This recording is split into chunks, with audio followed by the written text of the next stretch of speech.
Atau tunjukkan kartu. Oh, kartu kamu di sana. Sampai di sana ditanya sama resepsionisnya, lantai berapa? Salasa raka'atin. Lantai 3. Jangan kamu anggap apa ini di pondok cuman baca kitab. Otaknya jalan, memahami kitab-kitab yang ditulis ulama zaman dulu. Kitab hadis yang dibacanya adalah kitab Muwatta yang ditulis oleh Imam Malik bin Anas, meninggal tahun 179 Hijrah. Sekarang sudah tahun 1444. Kitab Muwatta itu umurnya 1200 tahun, bisa dibaca oleh santri pesantren Sabilul Hasanah. Allahu Akbar. Ustaz Somad sebelum ke Maroko belajar 2 semester di Malaysia, Universiti Kebangsaan Malaysia. Sampai di UKM wajib ngambil mata kuliah bahasa Melayu. Melayu itu suku, ojo bukan Melayu melaku, Melayu orang itu. Melayu itu adalah nama suku. Jadi wajib ngambil bahasa Melayu. Dia nggak mengakui saya Melayu. Padahal kalau diperiksa darah saya ini golongan darah M, Melayu. Wajib ngambil bahasa Melayu 2 SKS.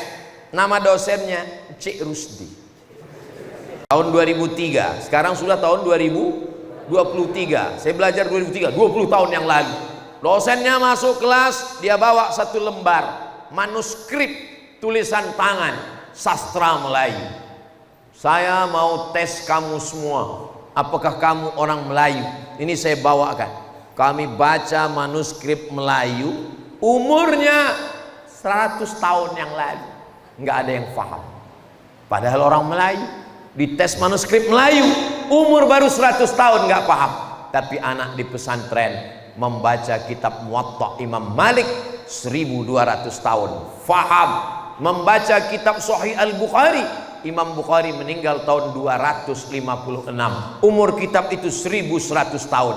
Paham. Membaca Sahih Muslim, Imam Muslim meninggal tahun 261. Umur kitab itu 1100 tahun. Paham. Membaca kitab Ihya Ulumuddin, Imam Abu Hamid Al-Ghazali, Imam Ghazali meninggal 505. Umur kitab itu 1000 tahun. Paham. Membaca Al-Asbah wan Nazair, Imam Suyuti meninggal 911. Kitab itu umurnya 500 tahun. Faham. Pesantren hebat atau enggak hebat? Jadi yang selama ini kalau ditanya, kamu sekolah di mana? Kenapa enggak punya kepercayaan diri? Katakan, saya dari pesantren Sabilul Hasanah.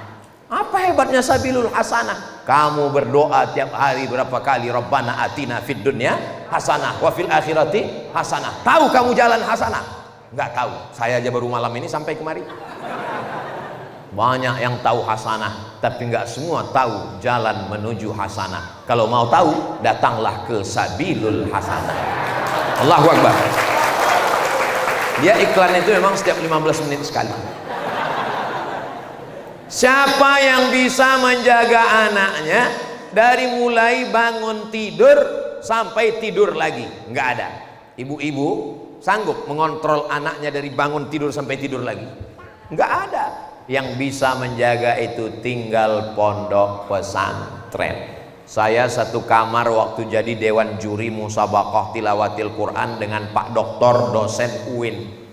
Pulang dari nguji, udah di hotel, nggak bisa tidur malam. Pak Dokter, Pak dosen nggak tidur malam, kenapa? Anak saya kira-kira sekarang gimana ya Pak Ustadz? Saya khawatir jangan-jangan tadi sore dia cabut sekolah dibawa temannya ke mall. Jangan-jangan minumannya disuntik pakai obat penenang. Jangan-jangan dia dibawa nonton. Jangan-jangan jilbabnya udah masuk tas. Tidak ada yang menenangkan orang tua zaman sekarang. Yang bisa menyelamatkan anak tinggal satu, pesantren. Maka yang sudah menyerahkan anaknya ke pesantren, alhamdulillah. Yang belum memasukkan anaknya ke pesantren, insya Allah 2023 anak masuk pesantren. Amin. Yang sudah saya kasih tahu enggak juga masuk anak ke pesantren, waspadalah. Game online, pinjol, seks online,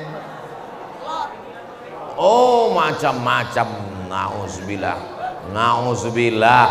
Bahkan sekarang ibu-ibu bukan lagi mengadukan anaknya, suami saya Pak Ustadz lebih tertarik ngelihat handphonenya daripada saya Pak Ustadz. Siapa yang bisa menyelamatkan anak-anak ini?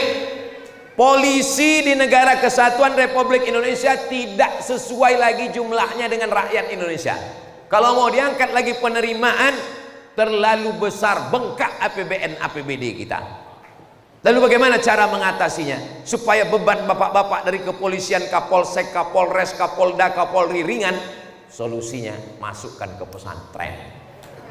Kalau ada orang mengatakan, anak saya takut nanti kalau ke pesantren dia menjadi radikal kepala kau kena pukul. Negeri ini merdeka karena santri. Betul? Mana buktinya? Mana buktinya negeri ini merdeka karena santri? 10 November hari apa? Lihat kalender dulu, bisa jadi Senin, bisa jadi Selasa.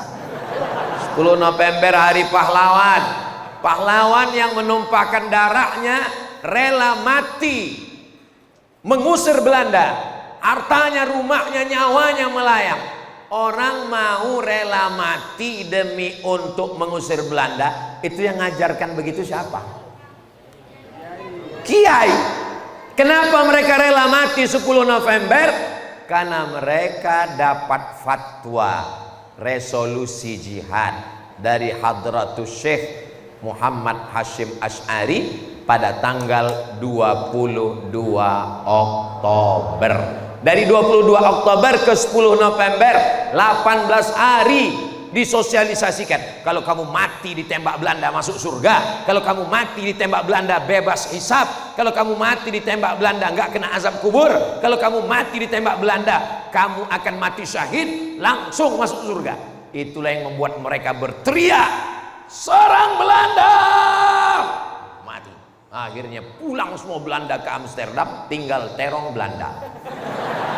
Itulah yang kita balaskan saat buka puasa, terong Belanda. Allahumma laka sumtu wa bika amantu ala rizki. Ini orang menyepelekan pesantren. Negeri ini merdeka karena santri. Allahu Akbar. Kalau tidak ada kiai yang mengeluarkan fatwa, nggak ada santri yang berjuang, mungkin kita masih lagi dijajah oleh Belanda. Pulang Belanda, datang Jepang. Pulang Jepang, mengamuk komunis. Siapa yang menghancurkan itu semua?